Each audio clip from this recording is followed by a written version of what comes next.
Another example is like, let's just say you're dating someone, right? But they can't have sex with you for some odd reason, church, whatever.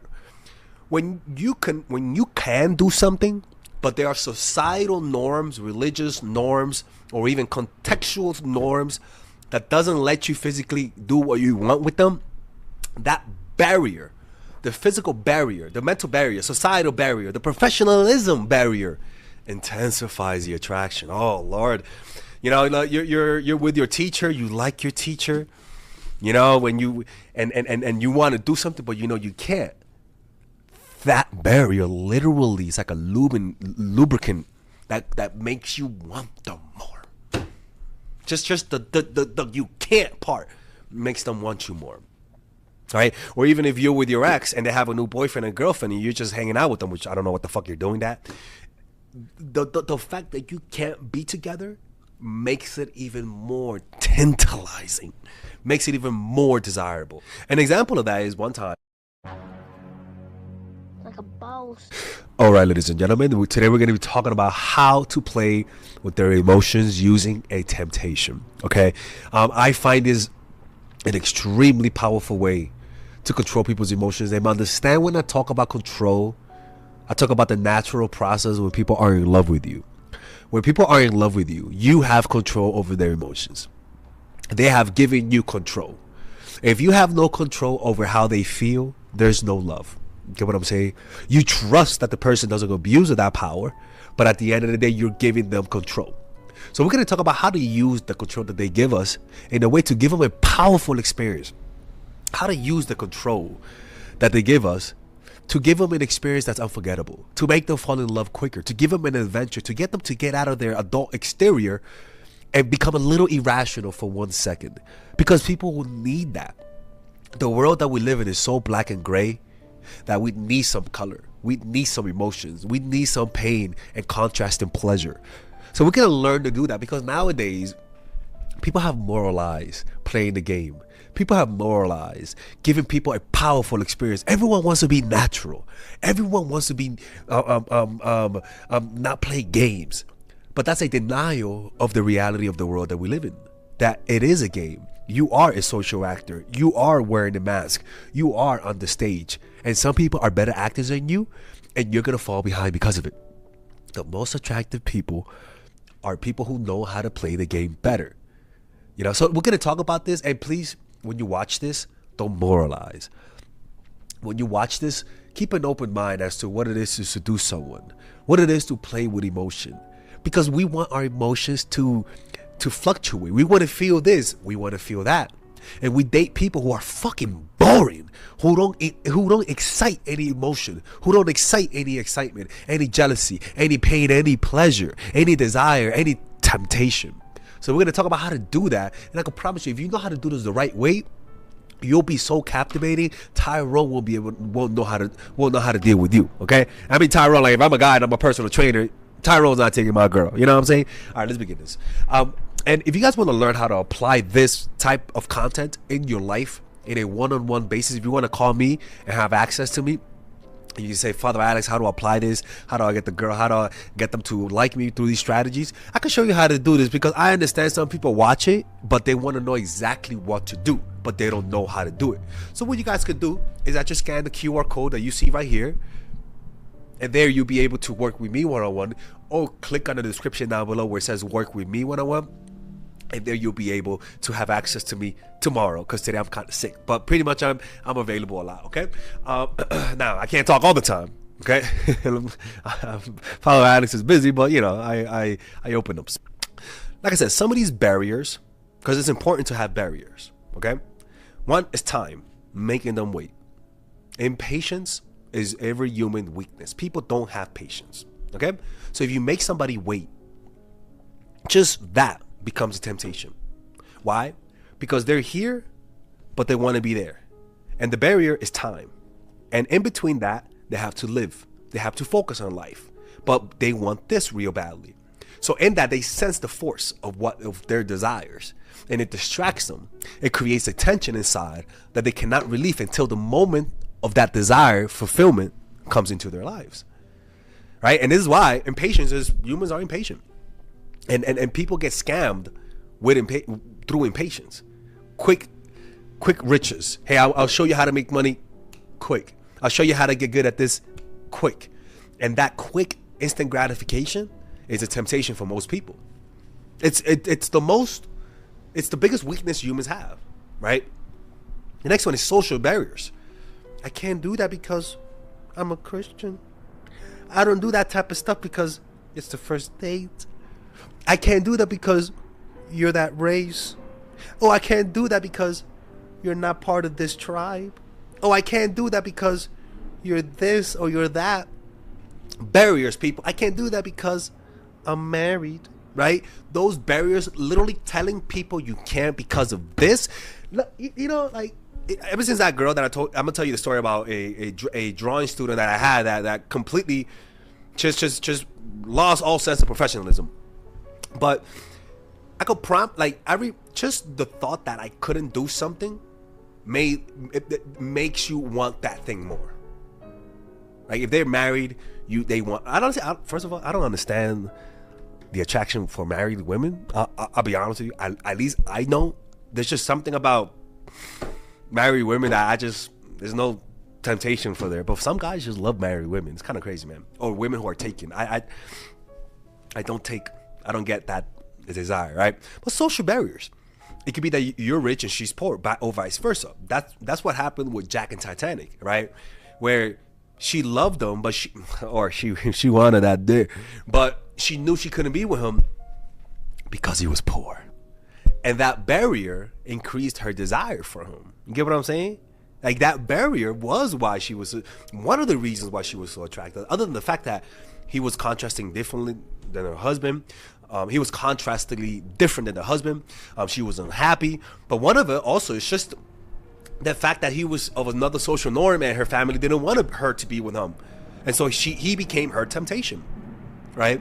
Another thing is external professionalism. You work together. They're your boss.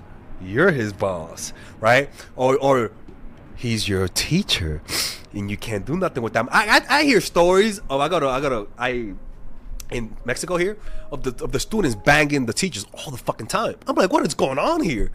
Where the students keep fucking the students. I mean, where the teachers keep fucking the students. And without a shadow of a doubt, the main reason, outside of the fact that maybe they're attractive in position of power, is the fact that you can't do that. Telling people you can't because of this makes them want you more. Play on that. People desire that. People want what they can't have. Give them that opportunity. They'll never forget you for it. You first have to find their weaknesses. And this is why I say weaknesses. Weaknesses are things that everyone has. And it is because of their weaknesses that people fall in love. People want others to help them with their weaknesses.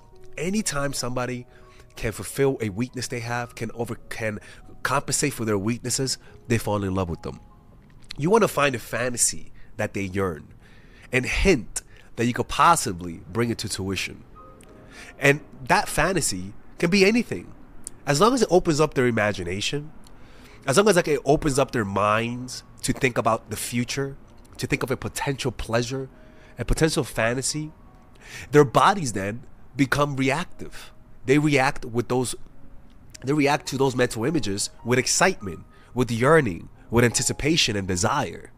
And their willpower as a result lowers because they begin to depend on you to fulfill those fantasies. And as a result, they become your willful slave in a positive way. And then the temptation could be anything.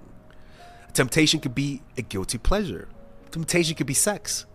Temptation could be money, power, wealth, control, adventure. As long as you let them know that you could possibly hint at fulfilling that, and as long as you make them wait, the future will seem bright and you become a temptation that they just want to consume all the time. Now, how do you find that thing to tell them? How do you find that titillating desire that they have, that if you hint at being able to fulfill it, they become your willful slave? Well, first of all, you got to listen. You got to stop being so self-absorbed. Stop trying to get them to seduce you and learn to find pleasure in seducing people. Learn to find pleasure in playing with emotion. Learn to find pleasure in giving people an experience. You want to see it that way. You don't want to see it as manipulative. You want to see it as you're literally pleasing them. They're lying down and you're pleasing them. But rather than pleasing them in this sexual way, you're pleasing them with an emotional experience. And with that, and just like pleasing the body, it's all about timing and pace. This is also about timing and pace. Just with the body, you're also manipulating things. Oh my God, like that. With the mind, with the heart, you're also manipulating perception to give them that desire effect on them. So how do you search for it? Like I said, you have to be willing to look for it. You have to stop thinking of yourself and stop making the world all revolve around you. That's the first step. Once you realize that they are interested, that they have desires, fantasies, and that you want to find what that is, all of a sudden you start to see things completely different. Because if you don't look for it, or you don't have the curiosity, or you're too selfish, or you're too impatient, you can literally have a willful victim in front of you wanting to be seduced, wanting to be taken along this adventure in and wanting to have some delayed gratification because you have no control of your libido and your emotions. You pop the bubble. You end the movie right before it got good. And so that's the thing. That's why people are just so unsatisfied with people, because people are selfish. That's something I have to learn, because I'm selfish. I could be selfish. You know, my therapist told me that, Alexis, you call yourself selfish, but the truth is you're not selfish. You are selfish in some areas, but in a lot of areas you're not selfish. So I'm like, okay, all right, therapist, take my money. Here, good job. Right? So you got to search their past. And the way that you search that, like I said, it comes through curiosity. When you start looking for it, they're going to slip out some things. For example, it's like when you own a Honda Civic. All of a sudden you see Honda Civics everywhere. But those Honda Civics were always there. You were always in the hood in the Bronx. But now because you own a Honda Civic, one, it's going to get stolen, and two, you're going to see it everywhere. So when you start looking for what people want, you're going to notice how much of what people want slips out of their mouth. How often people say their desires. Why? Because people don't like to hold in secrets. Even the biggest murderer wants to tell people with the things they've done. People want to expose themselves. People don't like to be in the dark. So how do you do it? Well, first of all, look for secret desires that they have in the past. Whatever they fear or flee from.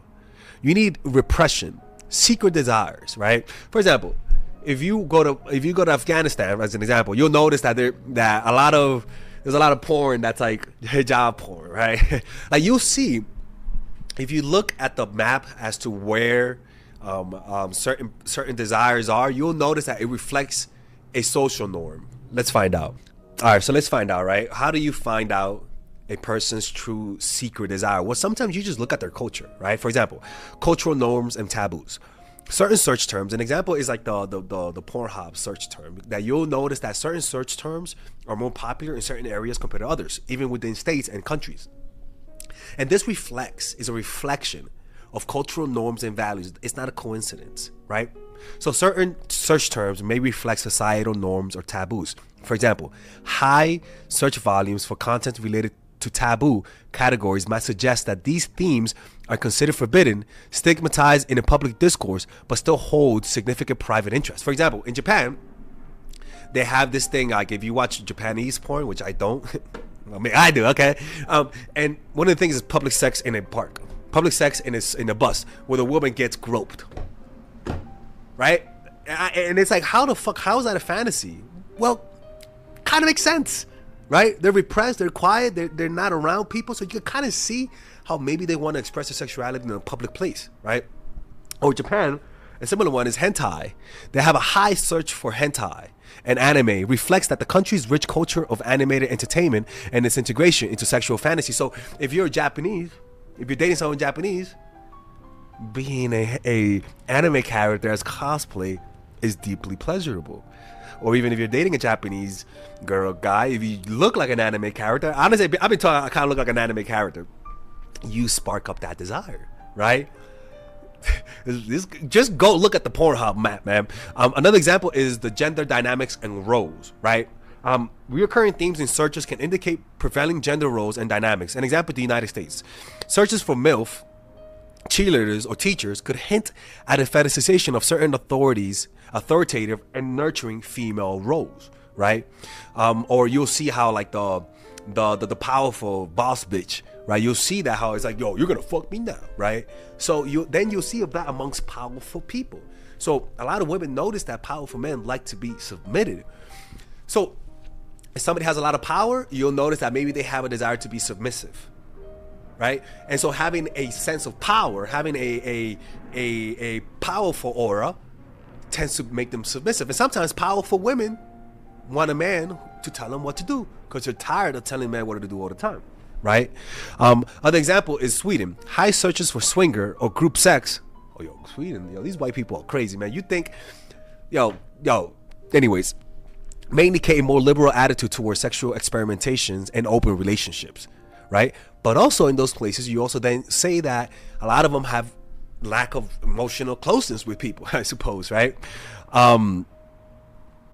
In Germany, there's a high search for latex or BDSM, which mirrors a strong subculture around fetish and kink communities within the country, right? And these things are things that you can look for. It's a generalization, right? See where they live, but they're part of that culture. They're influenced by that culture. So you could just, it's really a pretty good educated guess to see what the culture around them likes and assume they like it as long as they're not a rebel. Because if they're a rebel, then you got to go in the opposite direction. So if they like, for example, like if the culture around you likes, like in Germany or like in Sweden, group sex, if this person is a rebel, 100% that person will be more into monogamy. Because rebels, people who are rebellious, are more of a mirror of the society more than the people who follow the norms, right? They spell to you in the negative what type of society they are through the rebellious people. Now, let's talk about this, right? Other ways that you could do that is, like I said, what do they repress? If they're Christians, understand they repress a lot of sex. Ladies and gentlemen, when I was a Christian, I was a good Christian, by the way. I never went after a girl. They went after me. They thought I was gay. Like, seriously, they thought I was gay. But I never went after a girl. And I remember, man, like when I stopped going to church, I mean, which kind of explains me, right? Like it kind of does, because I lived repressed, right? So any girl that offers, right, you tend to fall for them, right? Right? Secret desires.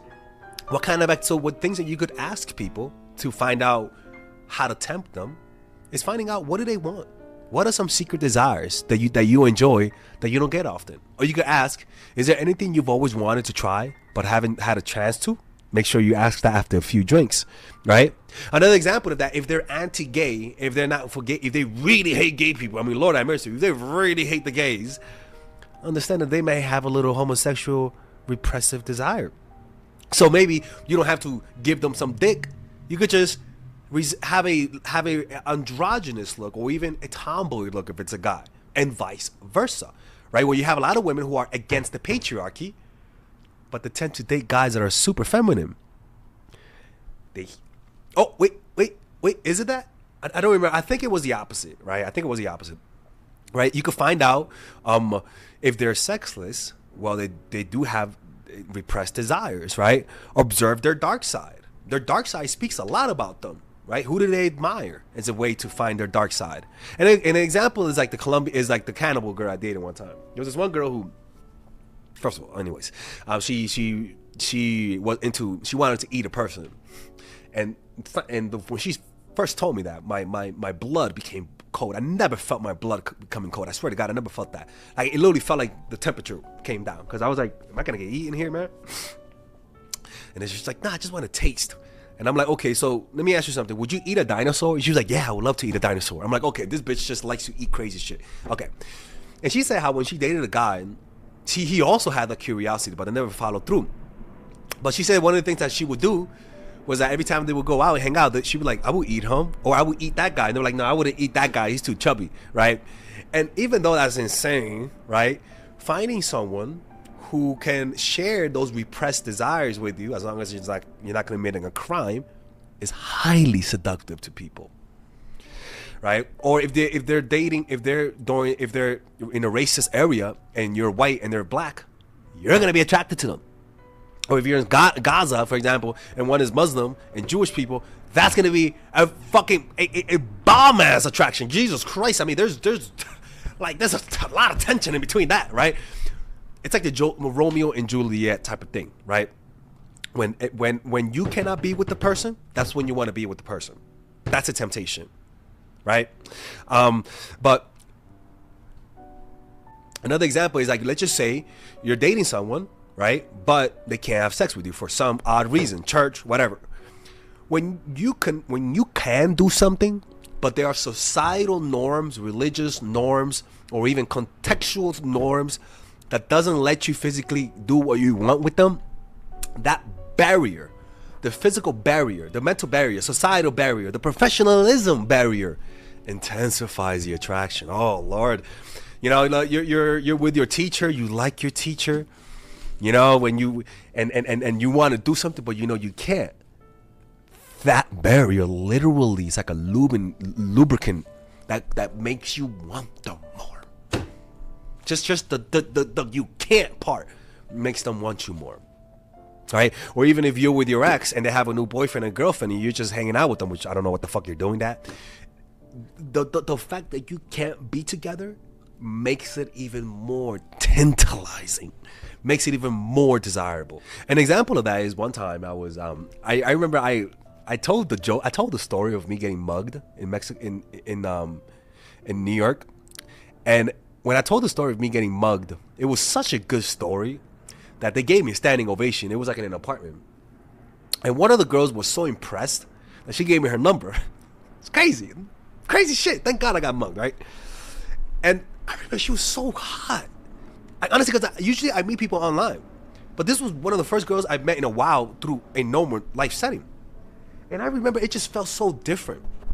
It felt so fucking different. When she hugged me, yo, because I didn't know if she liked me, but I liked her. But I hope she called me. So that uncertainty, the barrier. Because if you're online and online dating, I knew she liked me because she already swiped right on me. This, I don't know if she likes me. I don't know if she's just being polite. Because sometimes women give you their number and they don't do nothing about it.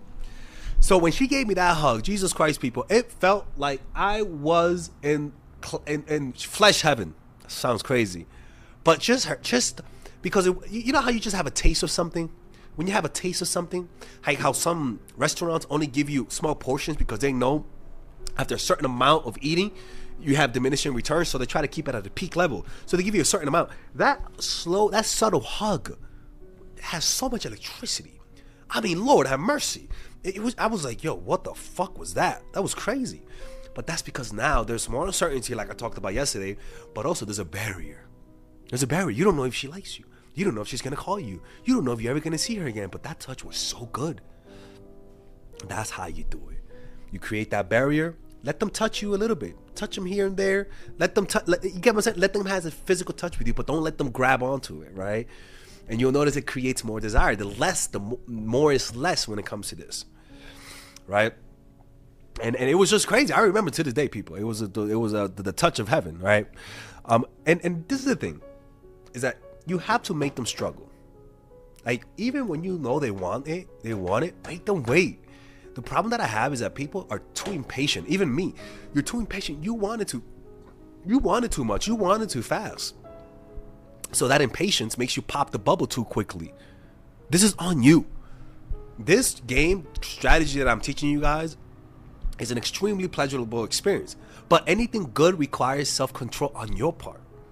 And sometimes you want the person so badly because they're just so good, especially when you know there's a barrier, professional barrier. Maybe you guys are teachers and you guys want to do something, but he has a husband or you have a husband. I don't recommend it, but you see, this happens often. This is why people cheat with their spouses, with people they work with, because they're their ultimate temptation. Ladies and gentlemen, this is every human weakness. Why the hell do you think we sin? Because of temptation, right? So you want to, because then since you're the one in control, you controlling yourself, then that means they also have to control themselves. It's just as a one-way street. They also have to control themselves. And so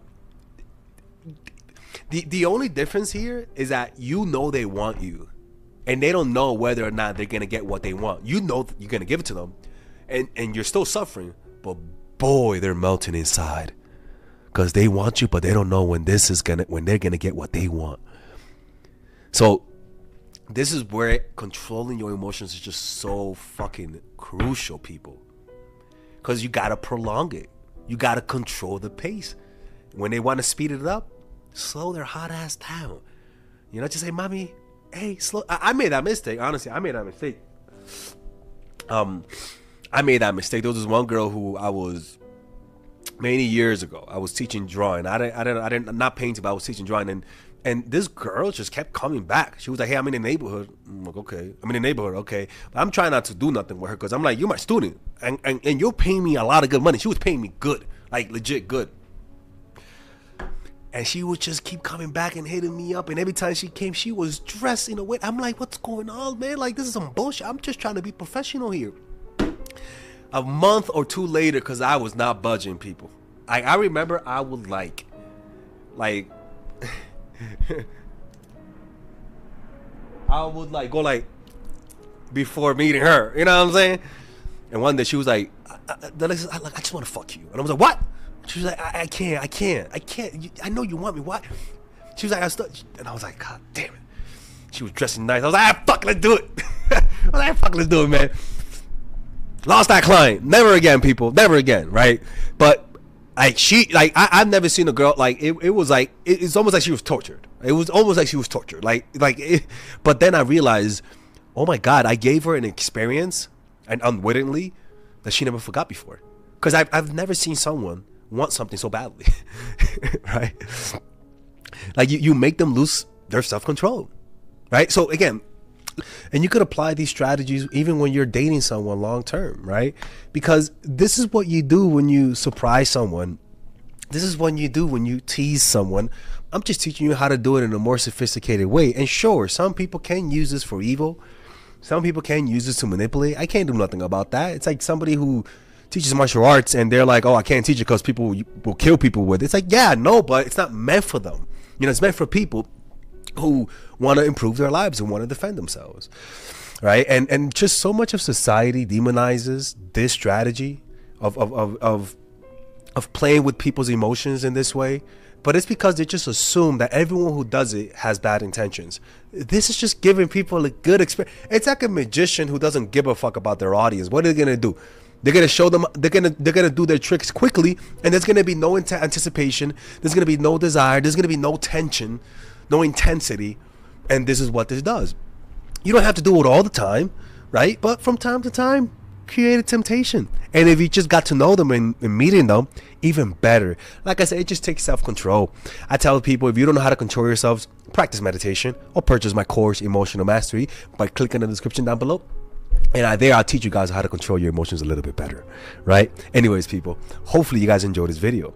So a lot of you guys have been asking me, how can I purchase all of your courses in one go? Well, if you guys want to purchase all of them, you guys can join the Mindful Attraction University, people. Yeah, that's right. And in this, you'll be able to access all of my courses for $3.99. Initially, if you purchase all of my courses, Emotional Mastery, Psychological Game of Attraction, my new course, The Feminine Woman, Natural Chemistry, Charisma Blueprint, Nice Girl, you guys can purchase all of it for $600, but with the bundle deal, you guys can purchase it for $3.99, or you guys can purchase it in 3 easy payments of $125, people. Yeah, that's right. Or you guys can purchase it with the bonuses. So you not only do you get the courses, but the bonuses, and that comes down to $7.99, or 4 easy and mindful payments of $199. Now, these bonuses are not regular bonuses. These bonuses are legit, almost like courses within a course, right? So you guys can just click on the description down below and explore the types of bonuses. For example, I have bonuses on how to get over your ex, how to become more creative, how to, especially in the Feminine Woman, I have a bonus about how to penetrate the mind and how to speak in a way that gets people to do what you want them to do. Like, it's honestly one of the craziest sections that I've ever made, because most of these courses, people, I come up with those ideas in meditation retreats. Nobody goes to the extent that I go. I go to meditation retreat to create these courses. There's a 14-day money back guarantee. If you don't like it, just ask me for the money back within 14 days, and I'll give you all the money back. Father Alex has never rejected a money back offer if I offered it. So, and if you guys already purchased one of my courses, for example, and you guys want to get the bonuses while getting a discount, you know what I'm saying? I have discount codes for people who purchase my courses. So if you purchase my courses, just send me a private message. Or if you work with me one-on-one, I'll give you a big discount for the courses. And there I can help all of you guys understand that this is a movement. Most people never knew this type of knowledge before. And I am trying to empower women across the world and liberate them from these negative and one-sided relationships through these courses. So hopefully you guys can spread the message and help other people out. And I'll see you guys inside. Or else I'm told to